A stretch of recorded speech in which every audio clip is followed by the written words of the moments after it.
మమ్మల్ని మిగిలిగా ప్రేమించిన మా ప్రియ పరలోక తండ్రి, మీ యొక్క శ్రేష్టమైన నామానికి స్తోత్రాలు చెల్లిస్తున్నాము. ఆయన కృపైనటువంటి తండ్రి, మిమ్మల్ని ఆత్మతోనూ సత్యంతో ఆరాధించడానికి మా అందరికీ ఇచ్చినటువంటి భాగ్యం బట్టి మీ స్తుతులు చెల్లిస్తున్నాను. అయ్యా, పాడినటువంటి పాట ద్వారా మీరు మహిమ పొంది ఉన్నారని నమ్మించిన ప్రతి సమయం ఆయన మీ యొక్క లేఖనాలను ధ్యానించకుండా మా యొక్క ప్రతి హృదయ తలపును మీరే వ్యక్తులకు సహాయం దయచేయమని వేడుకొంటున్నాం. వాక్యం వినగలుగుగా వినగలిగినటువంటి చెవిని, భద్రపరిచినటువంటి హృదయాన్ని, నెమరవేసినటువంటి మనస్సాక్షిని, దైకునేటువంటి జీవితాలను నాకును మా అందరికీ ప్రసాదించమని వేడుకొంటున్నాం.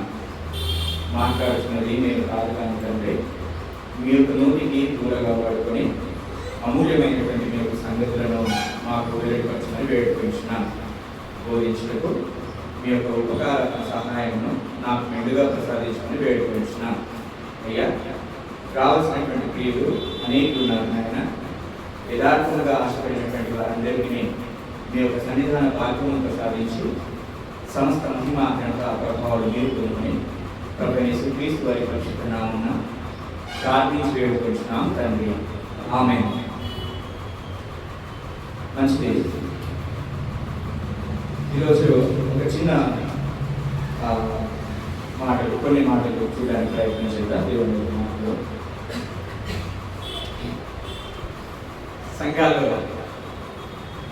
సంఘములలో ఏమైనా సమస్యలు ఉన్నాయా అని చెప్పేసి అడిగాను అనుకోండి మిమ్మల్ని.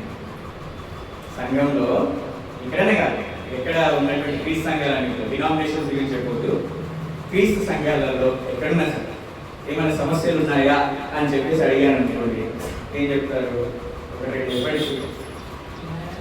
క్రీస్తు సంఘాలలో ఏమైనా సమస్యలు ఉన్నాయా అని చెప్పేసి అడిగారు అనుకోండి మిమ్మల్ని ప్రశ్న, ఏం చెప్తారు అంటున్నా? ఉన్నాయి. సరే, ఉన్నాయని చెప్తున్నారు. సరే, ఏమున్నాయి?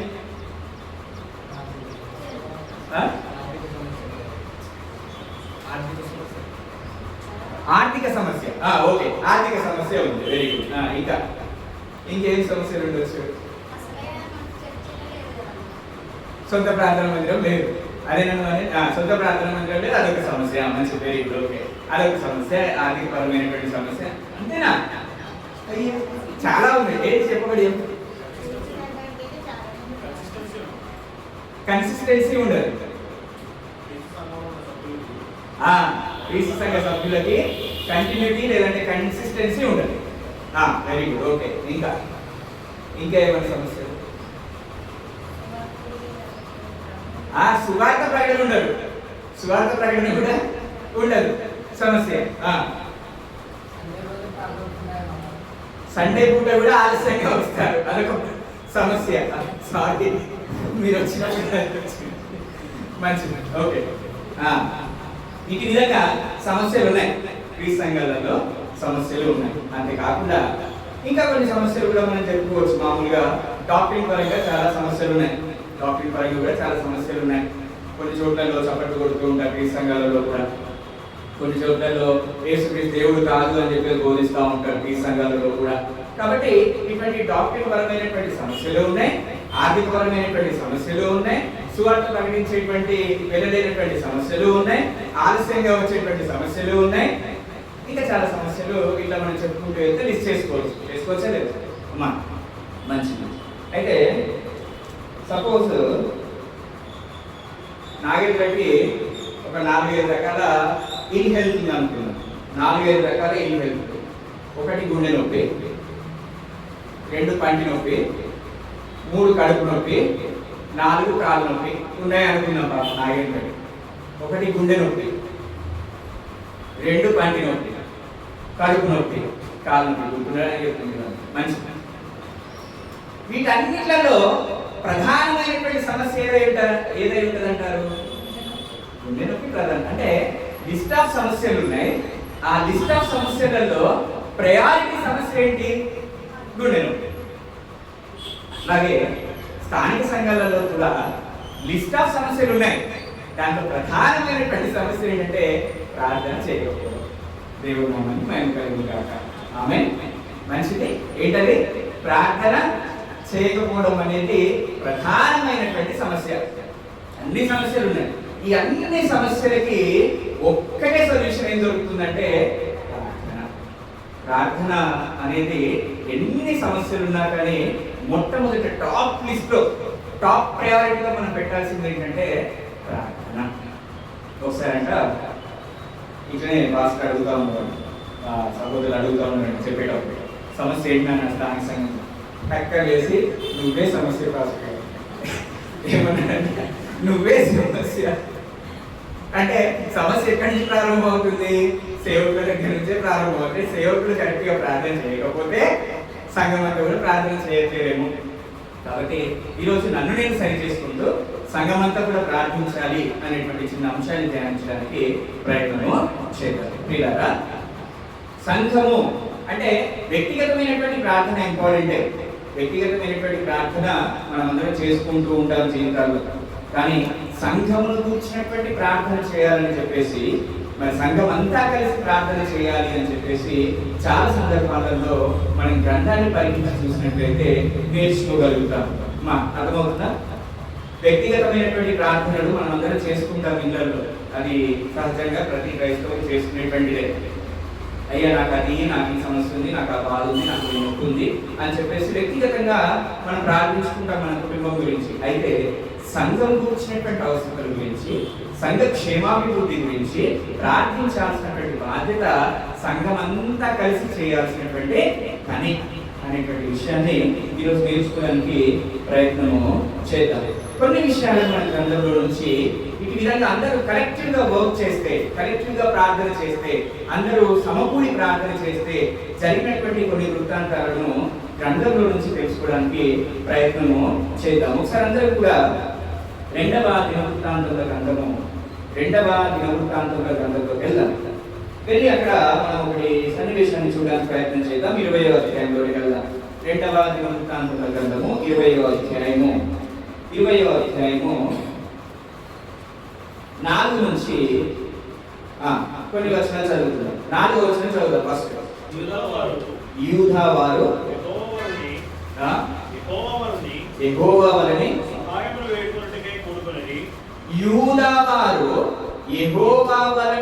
సహాయం కోరుకున్నట్టు ఏం చేసినట్టు వాళ్ళందరూ కూడి వచ్చిరు. అంటే మీరు గమనించండి, ఇక్కడ ఒకరు ప్రార్థన చేస్తున్నారు, అందరూ ప్రార్థన చేస్తున్నారు. యూదా వారందరూ, స్థానిక సంఘస్థులందరూ బాగా గుర్తుపెట్టుకోవాలి.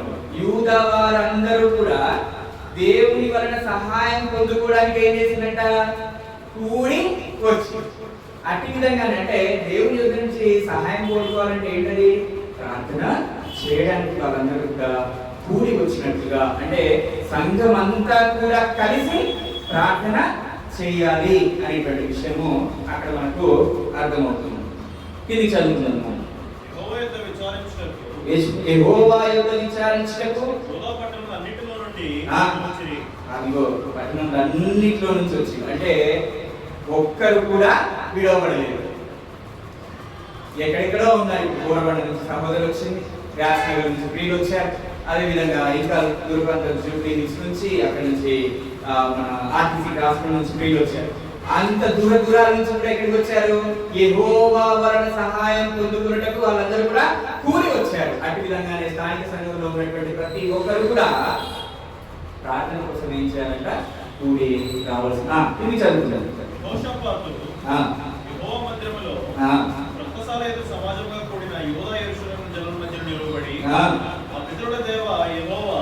ప్రార్థన స్టార్ట్ చేసింది చూడండి నాన్న.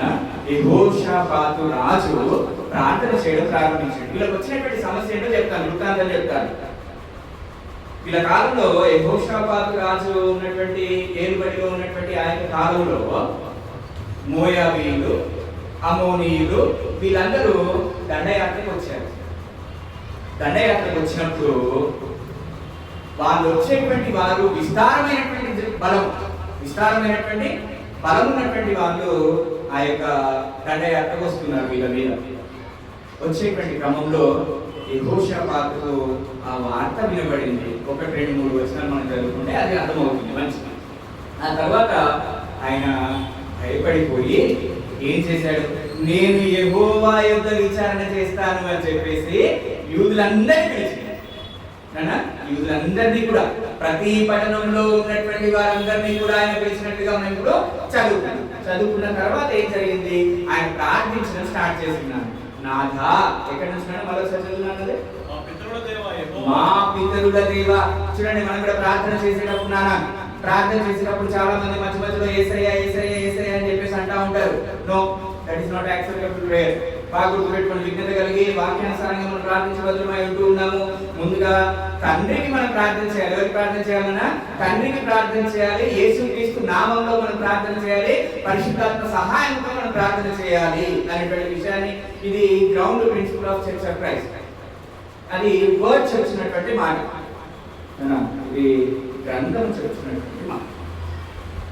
మధ్య మధ్యలో యేసయ్య యేసయ్య యేసయ్య అంటున్నారు అంటే ఇంకా వారు కంప్లీట్ గా గ్రంథాన్ని దర్శించలేదు అనేటువంటి విషయం మనము గ్రహించి వారికి నేర్పించబద్దులమై ఉంటూ ఉన్నాం. మంచిది. మా తండ్రి అయినటువంటి దేవ అని చెప్పేసి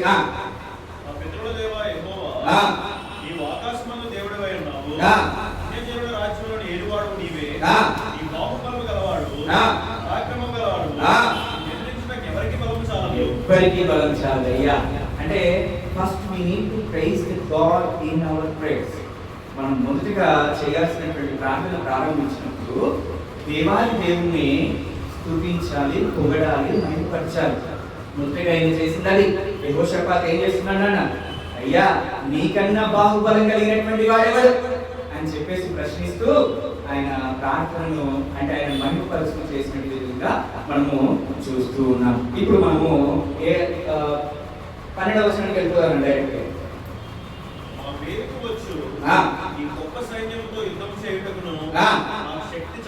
మాకు శక్తి చాలదు, మాకు తోచదు. చూడండి ఎంత చక్కటి ప్రార్థన యెహోషాపాతు చేస్తున్నాడు. చూడండి, యెహోషాపాతు ఒకటి చేస్తున్నాడు అమ్మా, అందరు కలిసి చేస్తున్నారా? అందరు చెప్పాలి. ఒకడేనా? అందరూ. ఎంతమంది? అందరూ కూడి వచ్చిండు. ఆ ప్రార్థనలో అందరూ ఏకీభవిస్తా ఉన్నారు. బాగా గుర్తుపెట్టుకోండి. అంటే సంఘం అంతా కూడా ప్రార్థన చేయాలి. దానికి మహత్వం ఉంటుంది. సంఘ ప్రార్థనకు మహత్వం ఉంటుంది. బాగా గుర్తుపెట్టుకోండి పిల్లారా. కాబట్టి యెహోషాపాతు ప్రార్థన ప్రారంభించిండు. వాళ్ళందరూ కూడి వచ్చిన తర్వాత ప్రారంభించిండు. ఆ ప్రార్థనలో అక్కడ ఉన్నటువంటి వారందరూ కూడా ఏకీభవిస్తున్నట్టుగా మనము గమనించగలుగుతాం. మీదే మాకు దిక్కు, మాకు లేదు, మా బలం చాలదు. వచ్చినటువంటి సమస్యను బట్టి మా బలం చాలదు. సమస్యలు ఇందాక మాట్లాడుకున్నాం, చాలా సమస్యలు. అయ్యా మా బలం సరిపోదు కదా, నువ్వే మాకు. కాబట్టి ఆ విధంగా ప్రార్థన చేసినప్పుడు 13వ వచనాన్ని కంటిన్యూ చేద్దాం. అందరూ శిశువులతోనూ భార్యలతోనూ పిల్లలతోనూ చూడండి ఎంత చక్కటి మాట. కుటుంబ సమేతంగా మన స్థానిక సంఘంలో ఒకరు వచ్చి ఒకరు రాకపోవడం అలాంటివి జరగకూడదు. అందరూ శిశువులు అంటే ఇంకా పాలు విడిచినటువంటి వారు. ఇప్పుడు మన అరుణ్ గారు ఎట్లా కుటుంబంలో ఆ చిన్న పిల్లని వేసుకొని అట్టి విధంగా, మన రాజు ఎట్లా వస్తాడో ఆ చిన్న బాబుని వేసుకొని అట్టి విధంగా కుటుంబంలో ఉన్నటువంటి ప్రతి ఒక్కరు కూడా వచ్చారట. అది సంఘ ప్రార్థన, అది సంఘ ప్రార్థన. ఆ తర్వాత ఇంకొంచెం ముందుకెళ్ళి 15వ వచనం చదువుతున్నాం.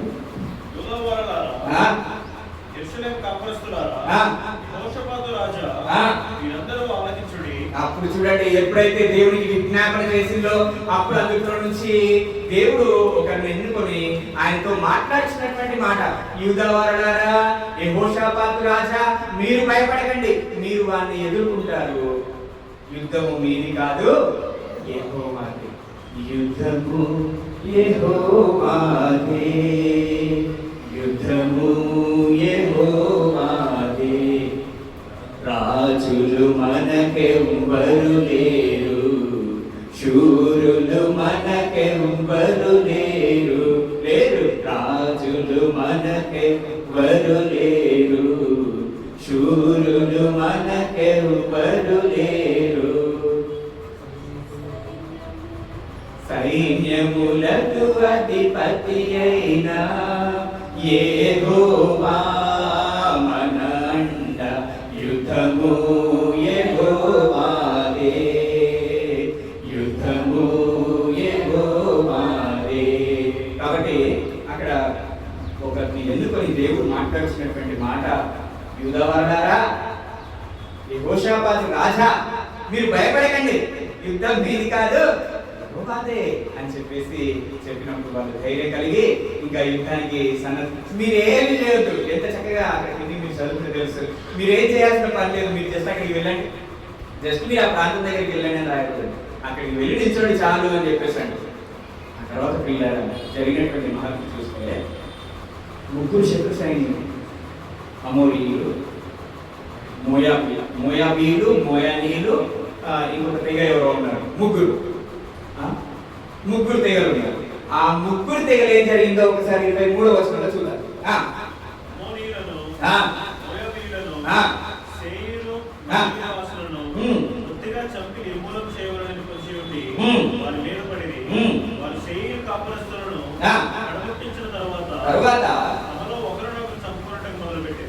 తమలో ఒకరినొకడు చంపుకొనటం మొదలుపెట్టి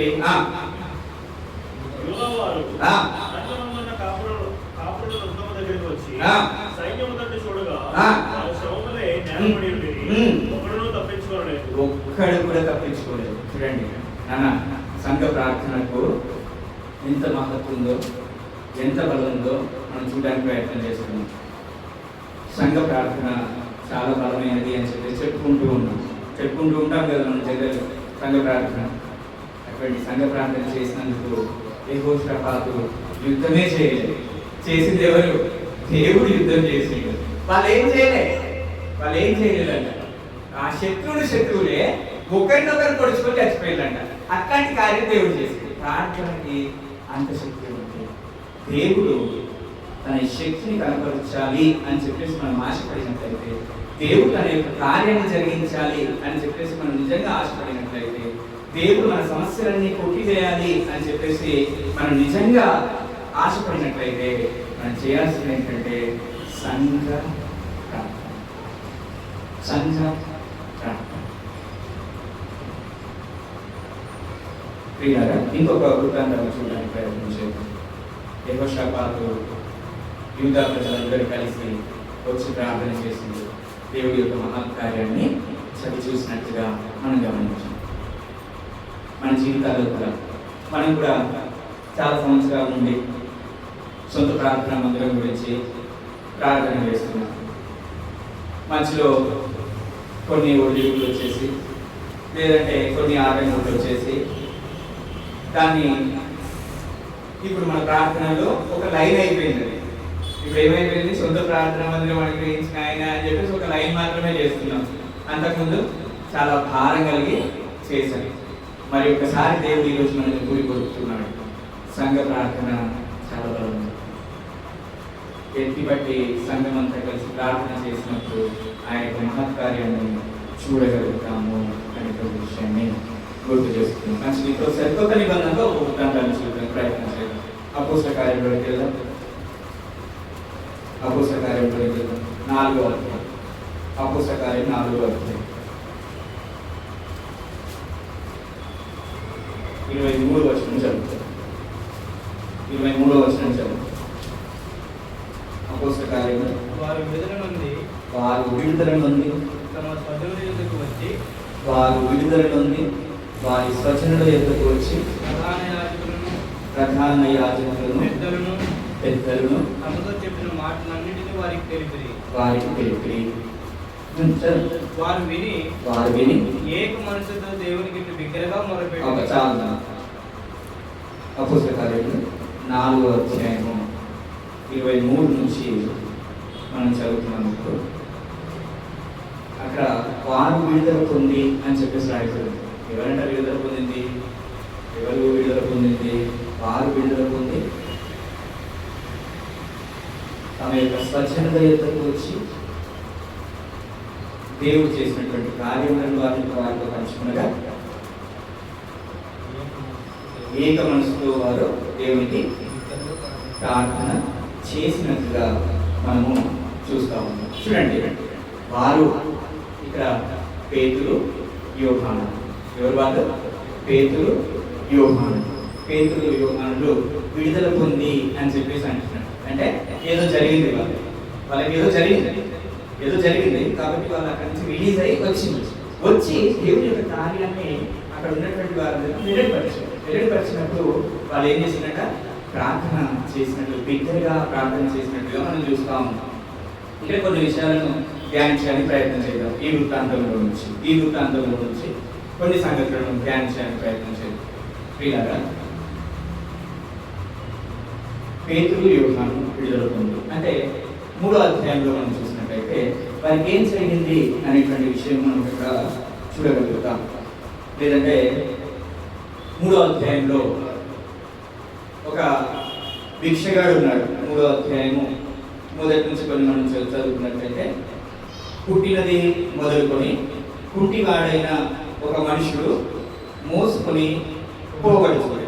ఇక్కడ కుంటివాడైన ఒక మనుషుడు పేతురు యోహానుడు అక్కడికి వెళ్ళినప్పుడు వెండి బంగారములు మా యొక్క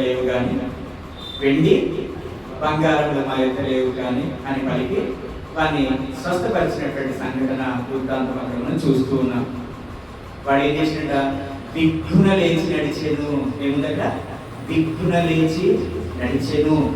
నా కుంటివాడు ఏమైందట వాడు చేసినటువంటి స్వస్థతను బట్టి దిగ్గున లేచి నడిచిన తర్వాత అక్కడ ఉన్నటువంటి ప్రజలందరూ కూడా పేతురు యోహాను వాళ్ళ దగ్గరికి వచ్చేసి ఆశ్చర్యంగా చాలా ఆశగా వాళ్ళ వైపు చూస్తున్నట్టుగా. అయితే వాళ్ళు చెప్పినటువంటి మాట మాలో ఏమీ లేదు సర్వశక్తుడైనటువంటి దేవుడే యేసుక్రీస్తు ప్రభువుని మహిమపరచడానికి ఇదిగో ఈ కార్యాన్ని జరిగించిండు. మాలో ఏమీ లేదు, మేము కూడా మీరంటే మనుషులమే అన్నట్టుగా వాళ్ళతో మాట్లాడినటువంటి సంగతిని మనం చూస్తున్నారమ్మా. అర్థమవుతుందా? ఈ రోజు గురించి మనం ఆలోచన చేసినట్లయితే మేము ప్రార్థన చేస్తే అని చెప్పేసి అంటారా అనరా? మేము ప్రార్థన చేస్తే అని అంటారా అనరా? అంటున్నారు కదా వింటూనే ఉన్నాం కదా మనం. మేము ప్రార్థన చేసి ఒకసారి ఎక్కడికి వెళ్ళామంటే కోదాడ ప్రాంతానికి వెళ్ళినప్పుడు అక్కడ ఒక డినామినేషన్ బ్రదర్ కూడా ఉన్నాడు. ఆయన బ్రదర్ అంటే ప్రేయర్ మీటింగ్ అయిపోయిన తర్వాత బ్రదర్ నేను ఒకసారి చిన్నపిల్లలకు ప్రార్థన చేయడానికి ఇక్కడ ఏం హాస్పిటల్ నీలోఫర్ హాస్పిటల్కి వెళ్ళాను. 30 మంది చిన్నపిల్లలు బ్రదర్, అందరూ కూడా ఐసీయూలో ఉన్నారు. అందరి గురించి నేను ప్రార్థన చేసినటువంటి తెల్లారే నాకు కాల్ వచ్చింది. 30 మంది కూడా బాగుపడి డిశ్చార్జ్ అయ్యారంట. ఆయన చెప్తున్నటువంటి మాట 30 మంది పిల్లలు ఐసీయూలో ఉన్నటువంటి 30 మంది నీలోఫర్ హాస్పిటల్లో ఉన్నటువంటి పిల్లలు తాను ప్రార్థన చేయగానే ఎవరు ప్రార్థన చేయగానే ఆ పాస్టర్ కనబడినటువంటి అనుకూర్చున్నటువంటి ఆయన ప్రార్థన చేయగానే అంట 30 మంది స్వస్థత నుండి దిగ్గున లేచి వారి గలకి వెళ్ళిపోయిందంట, డిశ్చార్జ్ అయ్యారు. ఇక్కడ వీళ్ళేమంటున్నారు, పేతురు యోహానులు ఏమంటున్నారు, మేము కూడా మీలాంటి మనుషులమే, దేవుడు క్రీస్తు ప్రభువుని మహిమపరచడానికి ఈ యొక్క కార్యాన్ని జరిగించాడు అని చెప్పేసి అంటున్నాడు. కాబట్టి ఏ కార్యం చేయాలన్నా ఎవరు చేయాలన్నా దేవుడే చేయాలి. ఏ కార్యం చేయాలని ఎవరు చేయాలి? దేవుడే చేయాలి. మీరు యేసుక్రీస్తు ప్రభువుని ధృవీకరించారు, కానీ ఆయన మహిమపరచబడ్డాడు అనేటువంటి సంగతిని ఇక్కడ రాస్తూ వచ్చాడు. ఇప్పుడు 4వ అధ్యాయంలోకి వెళ్తే అక్కడ ఇప్పుడు మనం చదువుతున్నటువంటి వాక్య 23 వారు విడుదల నుండి తమ స్వజనుల యుద్ధకు వచ్చి అని చెప్పేసి రాయబడింది.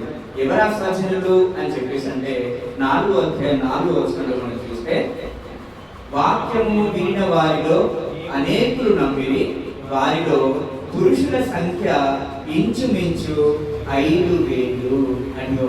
అంతమంది ఉన్నారు అక్కడ. అంతమంది దగ్గరికి వచ్చి వారికి జరిగినటువంటి సంగతులను పేతురు యోహాను చెప్తూ ఉన్నారు. ఎంతమంది ఉన్నారన్న? 5,000 మంది పురుషులు, ఓన్లీ పురుషులే. అంటే ఇక స్త్రీలను లెక్కేలే, పిల్లల్ని లెక్కేలే, వృద్ధులను లెక్కేలే. 5,000 మంది అంతమంది దగ్గరికి వచ్చేసి చెప్తూ ఉన్నారు. ఆ తర్వాత ఇక్కడ 4వ వచనం నుంచి కింది చదువుకున్నట్లయితే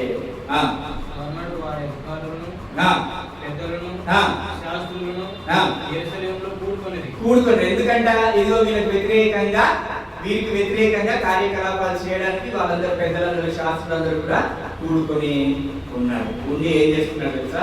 వాళ్ళని పిలిచి ఆ సభకి ఎవరెవరిని? పేతురును యోహాను ఆ సభకు పిలిచి, కానీ ఏమనలేకపోతారు. ఎందుకు ఏమనలేకపోతారు? ఆశ్చర్యకార్యం జరిగింది. అక్కడ ఉండి వాళ్ళు వేసి నడుస్తూ ఉన్నాడు. ప్రజలందరూ కూడా వారిని తేలి చూస్తా ఉన్నారు ఆశతో. ఇంకా వాళ్ళని ఏమి అనలేనటువంటి పరిస్థితి. అయితే 11వ వచనం, వారు వీరు సంభాషణ చేసుకునేటువంటి సమయంలో విల్లు కట్టువారైన మీరు ధృవీకరించినటువంటి రాయి ఆయనే, ఆ రాయి మూలకు తలరాయి ఆయను అని చెప్తూ 16వ వచనం, ఈ మనుషులను మనం ఏమి చేయదుము, వారి చేత ప్రసిద్ధమైన సూచక్రియ చేయబడి ఉన్నదని యెరూషలేములో కాపురమున్న వారికి అందరికీ స్పష్టమే. అది జరగలేదని చెప్పజాలము. అయినను ఇది ప్రజలలో ఇంకా వ్యాపింపబడుటకై ఇక మీదట ఈ నామమును బట్టి ఏ మనుషులతో నేను మాట్లాడకూడదని మనము వారిని బెదిరిపెట్టగలనని చెప్పుకునేది. అప్పుడు వారిని పిలిపించి మీరు యేసు నామమును బట్టి ఎంత మాత్రమును మాట్లాడకూడదు, బోధింపకూడదని వారికి ఆజ్ఞాపించి,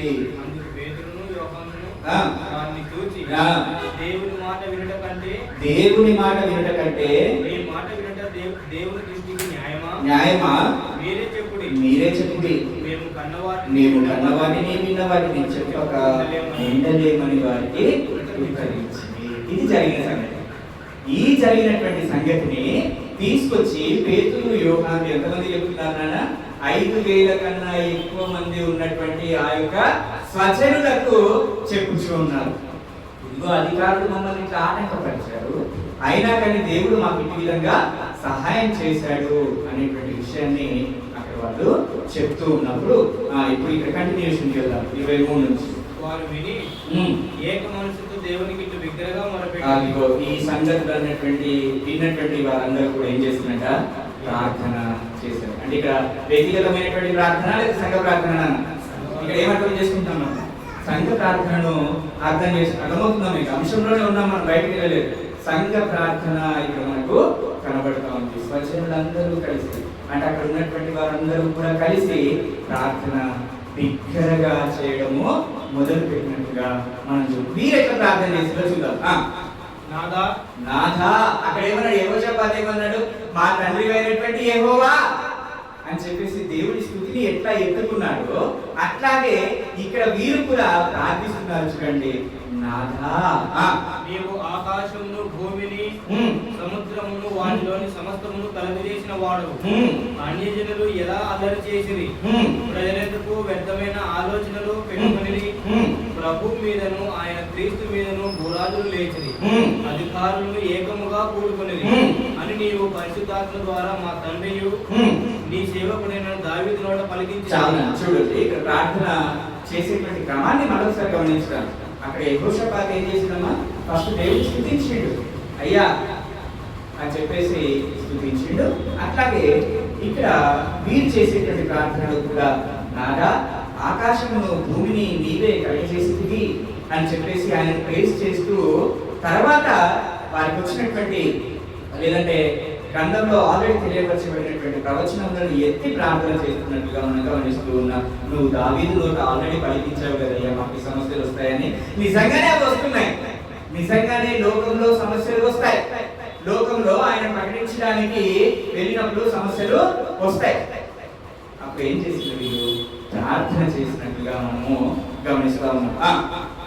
ఏవి జరగవలనని నీ హస్తమును నీ సంకల్పమును ముందు నిర్ణయించెను, వాటినన్నిటినీ చేయడకై నీవు అభిషేకించిన నీ పరిశుద్ధ సేవకుడైన యేసునకు విరోధంగా హేరోదును పొంది పిలాతును అన్ని జనులతోనూ ఇశ్రాయేలు ప్రజలతోనూ ఈ పట్టణమందు నిజముగా కూడుకొనిది. అదిగో దేవా, నువ్వు ముందు చెప్పినట్లుగానే ఇదంతా ప్రార్థనలోనే నాదా అని చెప్పి ఆయన మహిమపరిచి ప్రవచనము ఎత్తి, అయ్యా అంతా నువ్వు చెప్పినట్టే జరుగుతుంది నాయన, అంతా నువ్వు చెప్పినట్టే జరుగుతుంది. ఇది చదువుకుందాం. ప్రభువా, ఈ సమయమునందు వారి బెదిరింపులు చూచి రోగులను స్వస్థపరచుటకును నీ పరిశుద్ధ సేవకుడైన యేసు నామము ద్వారా సూచక క్రియలను మహత్కార్యములను చేయుటకును నీ చెయ్యి చాచి ఉండగా నీ చెయ్యి చాచి ఉండగా అంటే లోకము దాని పని చేస్తూ ఉంటుంది, దేవుడు తన పని తాను చేస్తాం. బాగా గుర్తుపెట్టుకోండి, లోకము సమస్యలను సృష్టిస్తూ ఉంటుంది, దేవుడైతే తన యొక్క హస్తమును మన పైన చాపుతూ ఉంటుంది. లోకము మనల్ని ఆటంకపరుస్తూ ఉంటుంది, లోకము మనల్ని చాలా చిన్న చూపు చూస్తూ ఉంటుంది. కానీ దేవుడు నీ చెయ్యి చాచి ఉండగా అని చెప్పినట్టు దేవుడు తన యొక్క చెయ్యిని మన మీద ఎప్పుడు కూడా చాపుతూనే ఉంటాడు. లోకం దాని పని చేస్తూ ఉంటుంది, దేవుడు తన పని తను చేస్తూ ఉంటాడు అనేటువంటి విషయాన్ని మనము గుర్తుపెట్టుకోవాలి. లోకము లేదంటే సాతాను వాడి యొక్క పని వాడు చేస్తూ ఉంటాడు. మనం ఏం చేయాలంట? నీ చెయ్యి మాకు తోడుగా ఉండయ్యా అని చెప్పేసి మనము మన పని మనము చేసుకుంటూ ముందుకు వెళ్ళాల్సినటువంటి వారమై ఉంటున్నాం. చదువుకున్నారు. వారు ప్రార్థన చేయగానే, అదిగో ఇట్లా ప్రార్థన చేసిందా వాళ్ళు?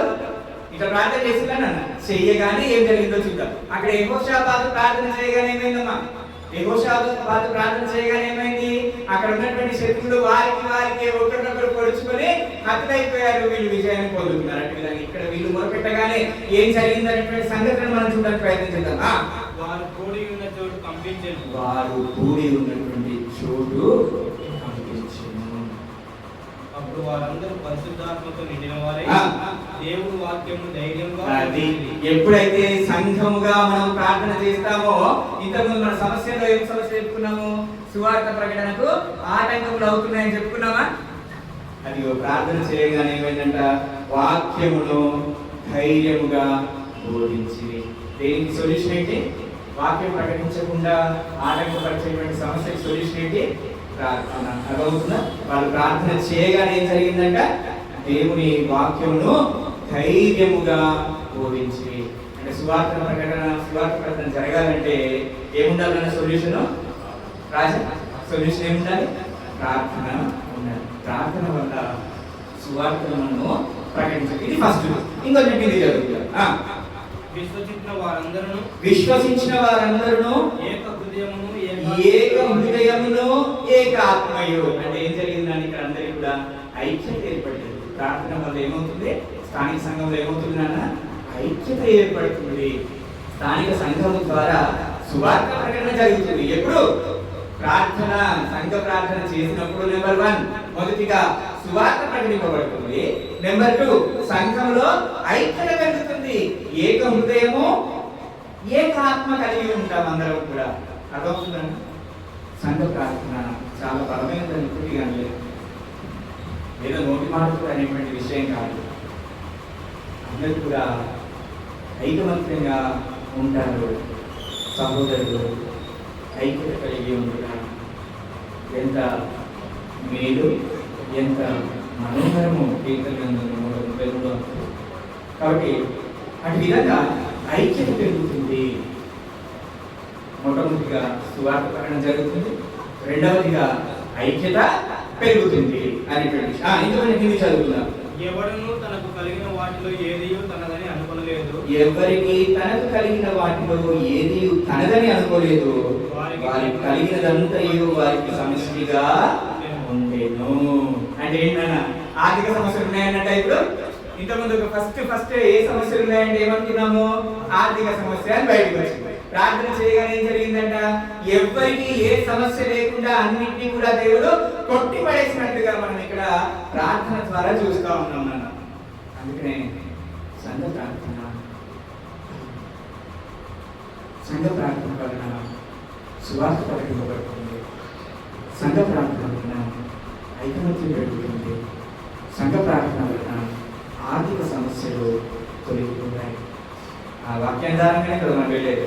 సంఘ ప్రార్థన వలన ఎటువంటి ఆటంకములు వచ్చినా కానీ, ఎటువంటి సమస్యలు వచ్చినా కానీ తీరిపోతాయి అనేటువంటి విషయాన్ని మనము నెంబర్ వేసుకుంటూ ఉన్నాం.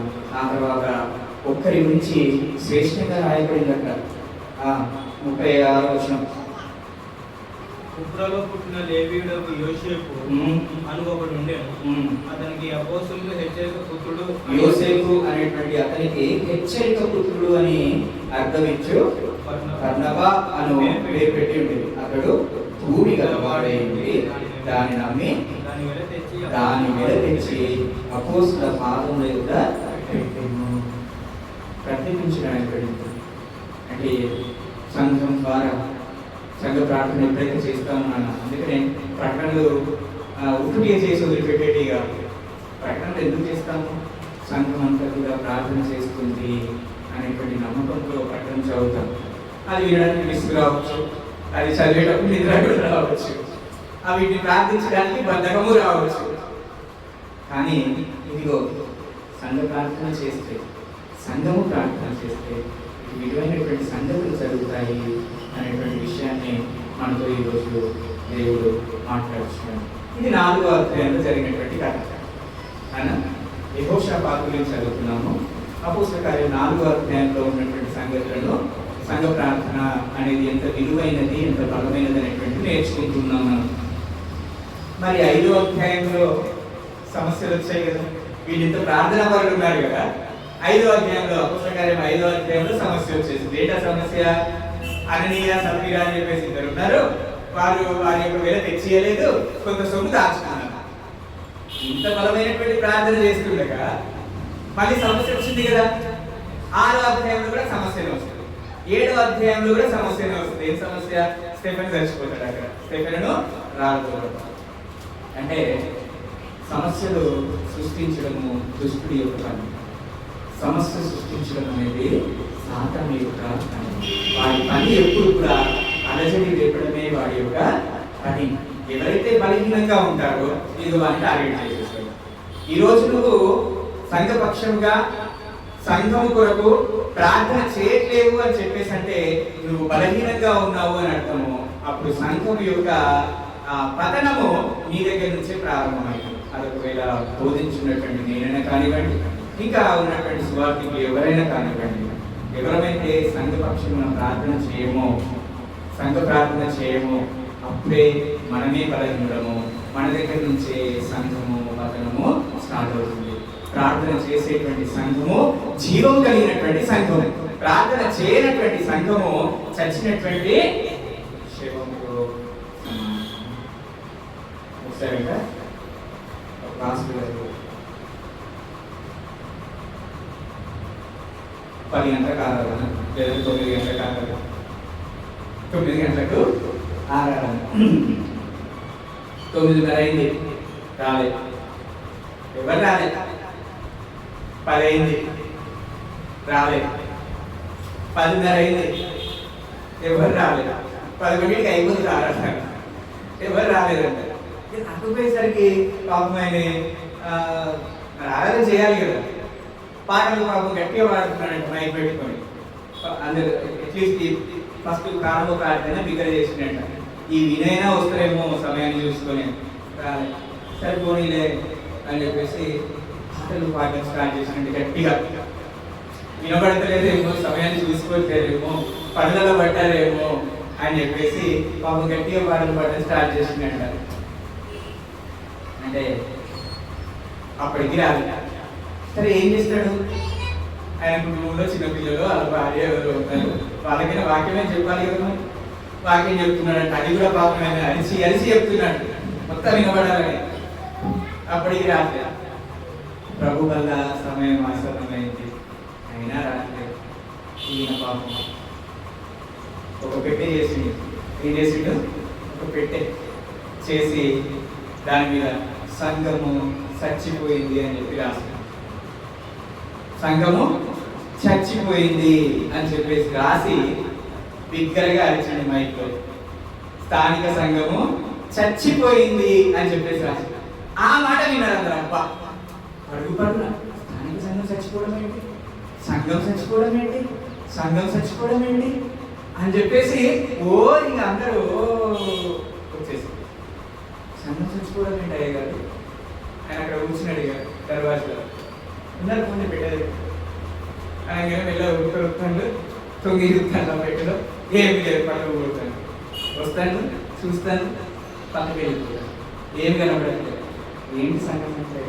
మనమందరమే సంఘం, మనమందరమే సంఘం. ఎవరు రాట్లేదు, కాలిపెట్ట కనబడుతుంది. మీరందరూ కూడా చచ్చినటువంటి స్థితిలో ఉంటారు. ప్రార్థన చేయకపోతే మనమందరం కూడా చచ్చిన వారితో సమానమే. ఇలా నేను ఎప్పుడు చెప్తూ ఉంటాను, ప్రార్థన లేనటువంటి క్రైస్తవ జీవితము, ప్రార్థన లేనటువంటి క్రైస్తవ జీవితము వెన్నుముక లేనటువంటి మనిషితో సమానము. వెన్నుముక లేనటువంటి మనిషితో సమానం. ఇన్ని రోజులు ప్రార్థన చేయకుండా ఉన్నాము, ఇన్ని రోజులు ప్రార్థన చేయకుండా ఉన్నామేమో. జాగ్రత్త, దేవుడు సంఘముగా ప్రార్థించినది అని చెప్పేసి మీతో నాతో మాట్లాడుతున్నాడు. 2 విషయాలను మనం చూసుకున్నాం. ఒకసారి అందరూ అపోస్తల కార్యం 3వ విషయాన్ని చూసుకోవడానికి ప్రయత్నం చేద్దాం. అపోస్తల కార్యం 12వ అధ్యాయం. అపోస్తల కార్యం 12వ అధ్యాయం. ఇక్కడ ఏ వృత్తాంతం ముందు 5వ వచనం నుంచి చదువుతుంది. ఎవరున్నారంట? పేతురు ఎక్కడున్నాడంట? చెరసాలలో ఉన్నాడు. పేతురు ఎక్కడున్నాడు? చెరసాలలో ఉన్నాడా? సంఘమైతే అతని కొరకు అత్యాశక్తితో దేవునికి ప్రార్థన చేయాలి. సంఘము తిరిగి మరలా సంఘ ప్రార్థన. నాన్న 3వ వృత్తాంతాన్ని చూస్తున్నాం మన గ్రంథంలో నుంచి. సంఘ ప్రార్థన ఎంత బలమైనదో మనం చూస్తా ఉన్నాం. యెహోషాపాతు కాలంలో చూసినటువంటి సంఘ ప్రార్థన, పేతురు యోహానులు ఉన్నటువంటి దగ్గర చూసినటువంటి సంఘ ప్రార్థన, ఇప్పుడు పేతురు జైల్లో పడ్డప్పుడు తిరిగి మరలా సంఘమైతే ఆసక్తితో ప్రార్థిస్తున్నారు. ఎవరు ప్రార్థిస్తున్నారు నాన్న? సంఘమైతే ఆసక్తితో ప్రార్థించినప్పుడు కార్యం జరిగిందా లేదా? కార్యం జరిగిందా లేదా? చెరసాల ప్రార్థన. అప్పుడు పేతురు అనూహ్యంగా, ఆశ్చర్యకరంగా దేవుడు ఆయన తీసుకొని బయటికి వచ్చినట్టుగా మనము చూస్తూ ఉన్నాం. కాబట్టి సంఘ ప్రార్థన. ఇంకొక వృత్తాంతాన్ని చూసుకోవడానికి ప్రయత్నం చేద్దాం. అపోస్తల కార్యం 16వ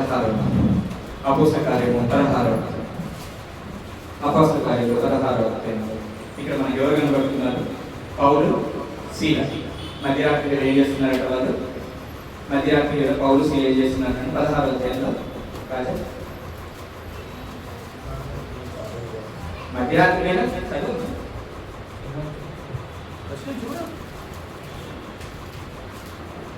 పౌలు, సీల కనబడరా లేదా? అయితే మధ్యరాత్రి వేళ పౌలును సీలయు దేవుడికి ఏం చేస్తున్నారట? వీళ్ళు ప్రార్థించుచు కీర్తనలు. మధ్యరాత్రి వేళ. ఎప్పుడంట? మధ్యరాత్రి వేళ. ఇక్కడ పౌలు, సీల ఇద్దరే ఉన్నారు. మత్తయి సువార్త 18వ అధ్యాయం. 19-20 వచనాలు చూద్దాం. మత్తయి సువార్త 18వ అధ్యాయం. మీలో తాము వేడుకొని దేవుని గురించి అయినను మళ్ళీ చదువునా? మరియు మీలో ఇద్దరు తాము వేడుకొను దేవుని గురించి అయినను భూమి మీద ఏకీభవించిన యెడల ఈ పరలోకమందున్న నా తండ్రి వలన వారికి దొరుకునని మీతో చెప్పుచున్నాను. ఎక్కడైతే ఇద్దరు కలిసి ప్రార్థన చేస్తారో, ఇద్దరు కలిసి దేన్నైతే ఏకీభవించి ప్రార్థన చేస్తారో, అది జరిగిందని చెప్పేసి నమ్ముతారో, అప్పుడు పరలోకంలో ఉన్నటువంటి తండ్రి దాన్ని స్థిరపరుస్తాడు. వ్యక్తిగతమైనటువంటి ప్రార్థన మంచిదే. సంఘ ప్రార్థన పరమైనది. సంఘంతో ఎప్పుడు కూడా అంటు కట్టబడి ఉండాలి. సంఘంతో అంటు కట్టబడి ఉండాలి. వ్యక్తిగతంగా నువ్వెంత విశ్వాసరాలైనా, నువ్వు ఎన్ని ప్రాంతంలోకి వెళ్ళి పరిచయం చేసినా సంఘంతో అంటు కట్టడం, స్థానిక సంఘంతో అంటు కట్టబడి ఉండాలి. సంఘానికి వేరై లేదంటే దేవునికి వేరై మనం ఏమి చేయలేము. కాబట్టి సంఘంతో జతపని వారమై మనం ఉండాల్సినటువంటి వారమై ఉంటుంది. ఎన్ని విధంగా చూసాను? సంఘ ప్రార్థన చాలా బలమైనది అనేటువంటి విషయంలో ఎన్ని గమనించాం? ఇప్పుడు చెప్పండి. యెహోషాపాతుని గమనించాం, పేతురు యోహానుని గమనించాం, పేతురు జైల్లో ఉన్నటువంటి సంగతిని గమనించినాం. ఆ తర్వాత పౌలు, సీల జైల్లో ఉన్నటువంటి సంగతిని కూడా మనము గమనించడము జరిగింది. ఈ విధంగా ఎక్కడైతే ఎవరైతే ఇద్దరు కలిసి ప్రార్థన చేస్తారో, ఇద్దరికే ఆయన ఒప్పుకుంటాను అని చెప్పినప్పుడు ఇదిగో 50 మంది ఉన్నటువంటి మనమందరం కలిసి చేస్తే ఇంకా చాలా ఘనమైనటువంటి కార్యాలు దేవుడు చేస్తాడు. కాబట్టి సంఘ ప్రార్థన, మన సంఘ ప్రార్థన అనగానే అందరము అంటే డినామినేషన్స్ ఏం చేస్తారంటే ఇక్కడ ఒక వాక్యం రాస్తారు. ఏం రాస్తారంటే ఈ స్థలమందు నువ్వు చేసేటువంటి ప్రార్థన దేవుడు వింటాడు అనేటువంటి వాక్యాన్ని రాస్తారు. ఏంటది? స్థలానికి ప్రయారిటీ ఇస్తారు. బాగా గుర్తుపెట్టుకోండి. సంఘము స్థలానికి ప్రయారిటీ కాదు. సొంతంగా మనమే సత్యమైనటువంటి రాళ్ళ వలె కట్టబడుచున్నాము. మనమే ఆయన యొక్క ఒకటి సంఘంగా అంటే మన కుటుంబాలుగా మనమందరం కూడా ప్రార్థన చేయాల్సినటువంటి వారమే ఉంటూ ఉన్నాం. నాకు ఈ విధంగా చేసినప్పుడు దేవుడి యొక్క గొప్ప కార్యక్రమము చూడగలుగుతాము. వీళ్ళగా ఒకసారి అందరూ కూడా ఇంకొక విషయాన్ని చివరికి చూపించి నేను ముగిస్తాను ఆ మాటలు. మంచిది. అపోస్తల కార్యములు 2వ అధ్యాయంలో, అపోస్తల కార్యములు 2వ అధ్యాయంలో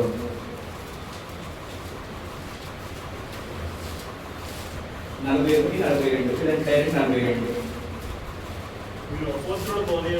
బోధయందును సహవాసమందును రొట్టె విరుచుటయందును ప్రార్థన చేయ. అంటే ఒక బిల్డింగ్ కి 4 పిల్లర్లు ఎట్లయితే ఉంటాయో అందులో ప్రాముఖ్యమైనటువంటి పిల్లరు యొక్క ప్రార్థన. ప్రార్థన ఒక ప్రాముఖ్యమైనటువంటి పిల్లర్ అది.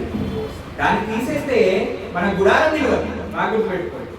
ప్రార్థనను తీసేస్తే మన గుడారం నిలవదు. కాబట్టి చాలా జాగ్రత్త ప్రార్థన అనేటువంటి విషయాన్ని గుర్తుపెట్టుకోవాలి. 1వ అధ్యాయం అపోస్తల కార్యం 1వ అధ్యాయం 13-14 వచనం.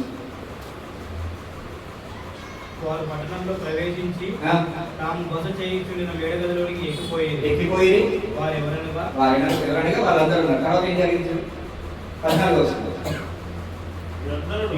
వీరందరూ వీరితో కూడా కొందరు స్త్రీలను యేసు తల్లి అయిన మరియయు ఆయన సహోదరులను ఏక మనసుతో ఎడతెగక ప్రార్థన చేయించుచుండిరి. ఏక మనసుతో ఎడతెగక ప్రార్థన. ఇక్కడ కూడా వ్యక్తిగతం కాదు, ఇక్కడ కూడా సంఘం అంతా కలిసి, సంఘం అందరూ కలిసి. దయచేసి గమనించండి. సంఘం అంతా కలిసి ప్రార్థన చేయాల్సినటువంటి వారు సంఘంలో ప్రకటనలు ప్రకటింపబడుతున్నాయి. వాటన్నింటి గురించి సంఘం అంతా కలిసి ప్రార్థన చేయాలి. సంఘంలో సమస్యలు ఉన్నాయి, ఆ సమస్యలన్నింటినీ కూడా సంఘం అంతా కలిసి ప్రార్థన చేయాలి. అప్పుడు దేవుడి యొక్క కార్యక్రమం మనము చూడగలుగుతాము అనేటువంటి విషయం. ఒకసారి దినవృత్తాంతంలో 2వ దినవృత్తాంతంలో గ్రంథము 7వ అధ్యాయము 14 వచనాన్ని చూస్తున్నాం. దినవృత్తాంతంలో 2వ గ్రంథము 7వ అధ్యాయము 14 వచనాన్ని చూద్దాం. నా పేరు పెట్టబడిన నా జనులు అంటే క్రీస్తు పేరు పెట్టబడినటువంటి క్రీస్తు సంఘం. బాగా పెట్టున్నాను. నా పేరు పెట్టబడిన నా జనులు తమ్ము తాము తగ్గించుకొని ప్రార్థన చేసి నన్ను వెదకి తమ చెడు మార్గములను విడిచిన ఎడల ఆకాశము నుండి నేను వారి ప్రార్థనను విని వారి పాపములను క్షమించి వారి దేశమును స్వస్థపరచుకున్నాను. చూడండి సంగమా, ఈరోజు దేవుడు అంటున్నాడు, నా పేరు పెట్టబడినటువంటి నా సంఘమా, నా పేరు పెట్టబడిన నా సంఘం మీరు అని చెప్పేసి. నా సంఘం ఎలా ఉండాలంట? నాకు విధేయతతో నిత్యము ప్రార్థన చేస్తూ ఉండాలి. అప్పుడు నేను ఆకాశం నుండి మీ మొరను విని మీకు కావాల్సిన ఇస్తాను అని చెప్పేసి అంటూ ఉన్నాడు. మీ దేశాన్ని నేను బాగు చేస్తాను అని చెప్పేసి అంటున్నాడు. ఈ రోజుల్లో ప్రార్థనలు దూరమయ్యామేమో. కొంతమంది ఏం చేస్తామంటే ఇది ఇప్పుడన్నీ జస్ట్ హెచ్చరిక మార్గం గ్రంథంలో నుంచి కాదు. కానీ కొన్నిసార్లు ఏం చేస్తామంటే మనము పొద్దున్న లేస్తాం, హడావుడిగా ఫ్రెష్ స్నానం అయిపోతుంది, బయటకు వెళ్ళేటువంటి టైంలో మాట్లాడుకే దేవ బయటకు వెళ్తున్నా, నన్ను సురక్షితంగా రాకపోకలేందుకు కాపలుగా ఉంటానన్నావు కదా అని చెప్పేసి ప్రార్థన ఆయనకే ఒక హెచ్చరిక ఇచ్చేసి వెళ్ళిపోతాం బయటకు. అయిపోయిందా? తినేటప్పుడు మన చెయ్యి, మన కడుపు, మన నాలుగు ఆగనే ఇక ప్రార్థన ఎక్కడ గుర్తుకు వస్తుంది మనకి? లేదు, అయిపోయింది. వీడికి ఆ కొడుకుకి బిర్యానీ అంటే బాగా ఇష్టం. బిర్యానీ అంటే బాగా ఇష్టం. అందరి ఇళ్ళలో అందరికీ ఇష్టాలు ఉంటాయి. మంచి వాడికి కొంచెం బిర్యానీ అంటే ఎక్కువ ఇష్టం. బిర్యానీ పెట్టిన రోజు కూడా ప్రార్థన చేయడం, బిర్యానీ పెట్టిన రోజు కూడా ప్రార్థన చేయడం అంటే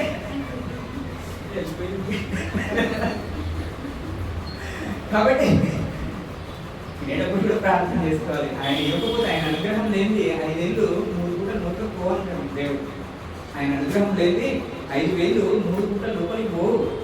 కాబట్టి ఇచ్చినందుకు, తినేటువంటి స్థితి మనకి ఇచ్చినందుకు దేవుడికి ఏం చేయాలి? మనం కృతజ్ఞతలు చెల్లించాలని ప్రార్థన చేయాలి తినేటప్పుడు. తర్వాత ఏం చేస్తారంటే లాస్ట్ పడుకునేటప్పుడు కూడా, అది కూడా మోకరించడమే ఏమన్నా పడుకోనే, అది కూడా పడుకోలే, ఇక పడుకొని అయ్యా థ్యాంక్ యూ అయిపోయింది. ఇవే ప్రార్థనలు జనరల్గా మన ఇళ్ళలో ఉండేది. ఈ రోజు నుంచి దాన్ని తిరగడానికి ప్రయత్నం చేయాలి. అయ్యా సంఘ ప్రార్థన గురించి ఈరోజు మాకు వేరే పరిస్థితి, సంఘంలో ఉన్నటువంటి పరిస్థితులను బట్టి, అవసరాలను బట్టి ప్రార్థన. సువార్త ప్రకటన ద్వారా ఏం జరుగుతుంది? సువార్త ప్రకటన ద్వారా ఏం జరుగుతుంది? అనేకమైనటువంటి నూతన ఆత్మలు చేర్చబడుతున్నాయి. అంటే సంఘము నింపబడుతుంది. ఈరోజు మనమందరం కలిసి సంఘముగా పోయి ప్రార్థించాల్సినటువంటి 2 ప్రధానమైనటువంటి అంశాలు. 1 కట్టబడాలి, 2 నింపబడాలి. అందరం చెప్పుదాం. 1 కట్టబడాలి. ఏం కట్టబడాలి? మన సొంత ప్రార్థనా మందిరము కట్టబడాలి. 2 నింపబడాలి. ఏం నింపబడాలి? అనేకమైనటువంటి నూతన ఆత్మల చేత సంఘము నింపబడాలి. అట్టి కృప దేవుడు స్థానిక సంఘానికి అనుగ్రహించిన దాకా ఆమేన్.